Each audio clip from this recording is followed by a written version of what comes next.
और कोलकाता में कल हुए हादसे की खबर। अब गुरुवार को एक निर्माणाधीन फ्लाईओवर के गिरने से 21 लोगों की मौत हो गई और इस दर्दनाक हादसे में कम से कम 78 लोग जख्मी हुए हैं। घायलों को उपचार के लिए अस्पताल में भर्ती करवाया गया। इस हादसे के बाद कंस्ट्रक्शन कंपनी के अधिकारियों और इससे जुड़े अन्य लोगों के खिलाफ मामला दर्ज किया गया है। मलबा हटाने का काम अभी भी जारी है और इस बीच आपको बता दें, जो आंकड़ा है मरने वालों का वो 21 है और 78 के करीब लोग जख्मी हुए हैं। अभी भी मलबे को हटाने का काम सेना और एनडीआरएफ की टीम कर रही है। कल आपको बता दें 12:25 दिन में यह हादसा हुआ और इस हादसे के दौरान बहुत सारी गाड़ियां नीचे से गुजर रही थी, जो कि इस हादसे में इसकी चपेट में आ गई।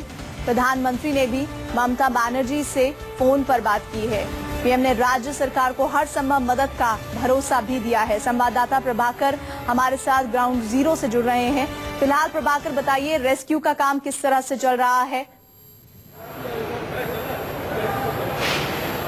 प्रीति, मैं जब से यहाँ आया हूँ लगातार एनडीआरएफ की टीम और जो आर्मी के जवान हैं लगातार कोशिश कर रहे हैं रेस्क्यू, लेकिन ये रेस्क्यू नहीं कहेंगे, मलबा हटाने का काम कहेंगे। और मैं जैसा दिखाना चाहूंगा कि अभी एक डेड बॉडी मिली है जिसे निकालने की कोशिश हो रही है। मतलब ये रात में करीब 4 बजे के आसपास मेरे सामने एक महिला की डेड बॉडी मिली थी और उसके बाद एक डेड बॉडी अब भी निकल रही है। मतलब साफ है कि जो मलबा जो दिख रहा है यहाँ पर मेरे पीछे, वहां पर अभी और भी कई डेड बॉडीज के दबे होने की आशंका है और इसीलिए एनडीआरएफ और आर्मी पर्सनल यहाँ लगातार काम कर रहे हैं ताकि मलबा हटाया जा सके और मलबा के नीचे लोग जो डेड बॉडीज फंसे, इसलिए कि अब तो बचने की उम्मीद ही नहीं है, तो जो डेड बॉडीज फंसी है उसे निकाला जा सके। तो उसके लिए मैं देखिए पीछे जो लोग लगे हुए हैं वो दरअसल उस डेड बॉडी या तो जिसके घर के लोग मिसिंग हैं वो लोग हैं या जो मौके पर यहाँ के लोग हैं जो किसी न किसी तरह से हेल्प करने की कोशिश कर रहे हैं। मैं लगातार अपने कैमरा सहयोगी कहूंगा कि वो दिखाने की कोशिश करें।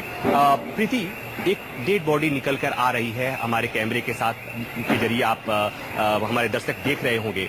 तो कुल मिलाकर ये कि रात में जब 4 बजे के आसपास यहाँ पर कोलकाता मेडिकल कॉलेज में गया था तो वहां पर मुझे कुछ ऐसे परिवार मिले जिनके लोग एक्सीडेंट के बाद मिसिंग थे, जो इस इलाके से गुजर रहे थे और उनकी कोई खोज खबर नहीं थी। तो परिवार रात भर कोलकाता के अलग अलग अस्पतालों में घूम कर ये जानने की कोशिश कर रहे थे कि आखिर वो है कहां।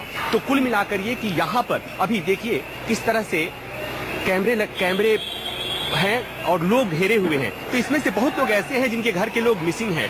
तो मतलब ये कि अभी भी जो डेड बॉडीज मृतकों का जो संख्या है वो लगातार बढ़ती जा रही है। प्रीति, एक के बाद एक डेड बॉडीज मिल रही हैं। जैसा कि आप बता रहे हैं और वहाँ की हम तस्वीरें भी लगातार देख रहे हैं, बहुत ही व्यस्तम इलाका है और जो तस्वीरें सामने आ रही हैं वो इस बात को तस्दीक भी कर रही हैं। ऐसे में ये जानकारी आपको मिल पा रही है वहाँ के लोगों से जिन्होंने ये हादसा होते हुए देखा है कि अंदाजन कितने लोग और दबे हुए हो सकते हैं मलबे के नीचे?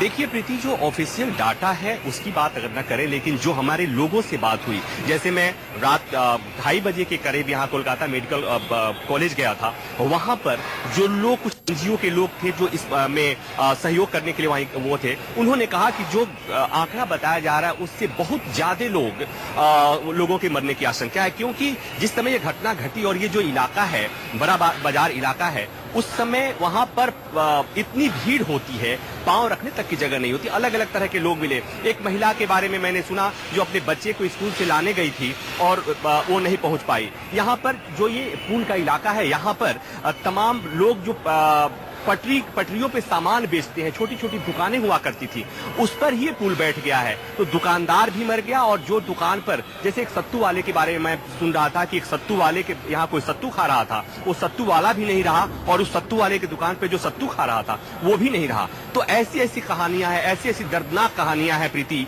जो यहाँ हर आदमी की जुबान से सुनी जा सकती हैं, समझी जा सकती हैं और ये सहज अनुमान लगाया जा सकता है कि जब ये हादसा हुआ होगा तो यहाँ का मंजर क्या रहा होगा। यहाँ के प्रत्यक्षदर्शियों से जो मेरी बात हो रही थी, उन्होंने कहा कि एक धमाका सा समझ में आया और उसके बाद सब कुछ तबाह हो गया। और जो यहाँ मैं दिखाना चाहूंगा कि देख सकती हैं कि जिस तरह से ये हमारे पीछे ठीक पिलर नंबर 41 है, उसके पीछे पिलर नंबर 40 का हालत कितना खराब हो गया। उस तरह से जिस तरह से ये पूरा बीम बैठ गया, जिस तरह से फ्लाईओवर बैठ गया। लोग ये कोशिश कह रहे हैं कि ये कहीं न कहीं जो कंस्ट्रक्शन कंपनी की गड़बड़ी थी, उसकी कमी थी, उसमें जो कंस्ट्रक्शन की जो क्वालिटी थी वो खराब थी, इसलिए जो जिम्मेवार कंपनी है उसके खिलाफ कार्रवाई होनी चाहिए। लेकिन जो एफआईआर दर्ज हुआ है उस पर लोग कहते हैं कि बस एक कानूनी लीपापोती करने की कोशिश की जा रही है। और ये भी बताया जा रहा है कि जिस इस मसले को लेकर जो राजनीति हो रही है उस पर भी यहाँ के लोग काफी नाराज हैं। और जो सबसे बड़ी बात है कि जो अपने लोग, जिन लोगों ने अपने लोगों को खोया है, जिन लोगों ने अपने संबंधियों को खोया है, उनके दर्द को यहाँ देखने पर आंखें भर आती हैं। हर आदमी एक दूसरे को यहाँ पर